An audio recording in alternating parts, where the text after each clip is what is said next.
Hey Ingrid and everybody else. I'm just gonna do a short little video because Ingrid and I were talking about this watercolor technique that we're just starting to do. So I just wanted to do something with this watercolor paper. Ingrid, this is the one I'm gonna send you. I just cut it to, I think it was 4 by 5 1/4. So these would be good for like the card front. Here, it'll fit on this card front right here, I guess. So it could be like a first layer or something. Yeah, it could be like a first layer, and then you could use it to put something else on. So that's what we're gonna go with.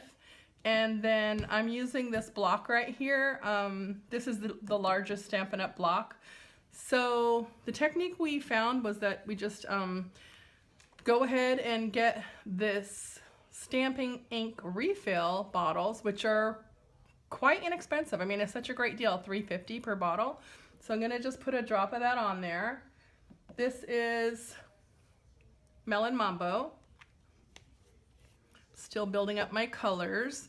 And this green one, sorry, it's not green, it's blue. It is Soft Sky. So that's a little bit lighter. Put a little bit of that, just a couple drops. And I have one of my favorites here, Island Indigo. It's gorgeous.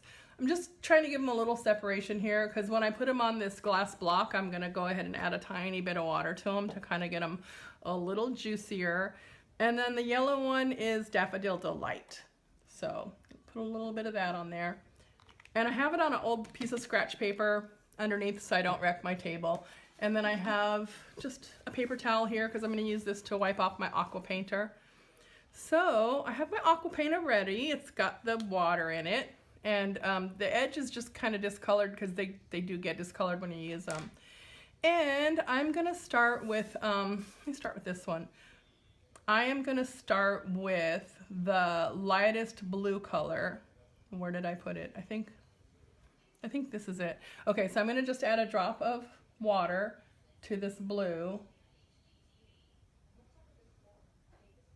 And I know some people, like I know I've seen Robin do this where she uses the heat tool to dry it, but I'm probably not gonna do that.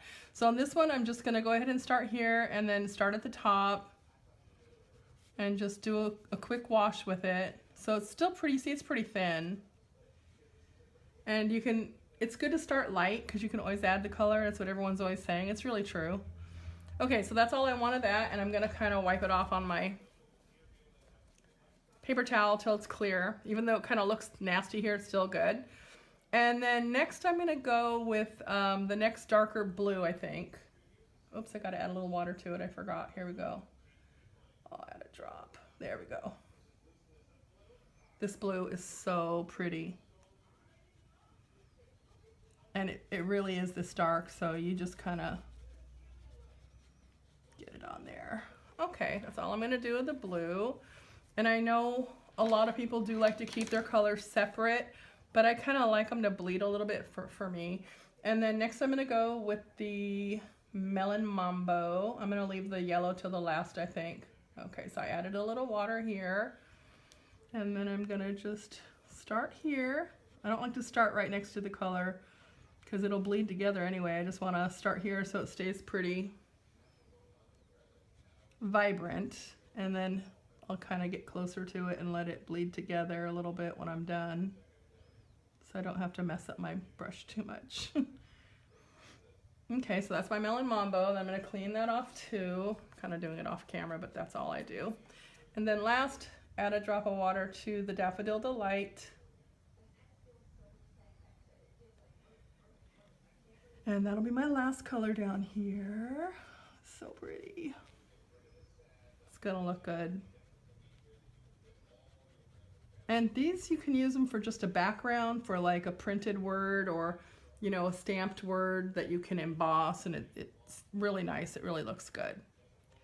I get this close to here so it starts to kind of bleed together and make like a little orange.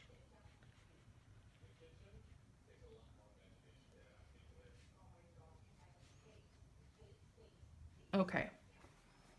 So if you want to make anything else darker, you can go back and add more color like this one up here, which is, I thought it was Soft Sky, but I guess it was Oh, I thought it was pool party, but it is soft sky. Okay, so I want to add a little bit more of that and try to get it just a little bit darker.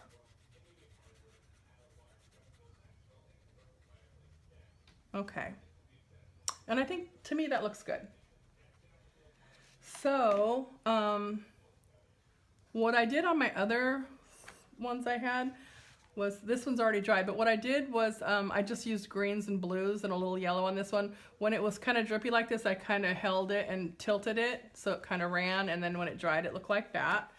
And then the other one that I made, I just let it dry flat, and it kind of dried like this, so it looked good. Now you can, like, this is bigger than these because I figured out that I wanted to make them smaller so I could make them for a card front. But these are still fine. I can cut them down, and I can, you know, I can use a punch to punch something out if I want, and that'll look really cute. Or I could use the framelets or the thinlets. So either way, that'll be good. And then all I did, because mine were kind of curled up, is I stuck them under here so they would flatten out a little bit. And they flattened out a little bit. So then this one, I'm going to move this off. This one here, did I have a green? Let's see, I think I did. That is always artichoke, I think. Yeah. So you can do a little bit different one too. You can, oops, you can just kind of make a big blob of it in the middle, and then just put different colors around it, and then you can kind of tilt it so it makes like a big hodgepodge, I guess. Because like if you're running out of your ink and you just want to get the rest of your color on there and you don't want to waste it, you can do that, and just make sure that there's enough moisture in it so it's kind of juicy enough, you know, to run. And you can make sure it looks good that way. I guess I need more of the red. That'll turn into purple.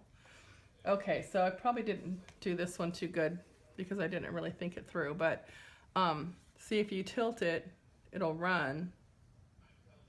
And yeah, I really didn't put enough water on this one, but you can do different colors and kind of get creative. Honestly, it's too dark. It needs some lighter colors probably, like the yellow would have looked nice here, but I mean, I could still probably use this for like a dragonfly or something. I think that would look cute. That looks like a pear. There we go. Gotta rinse that before it stains.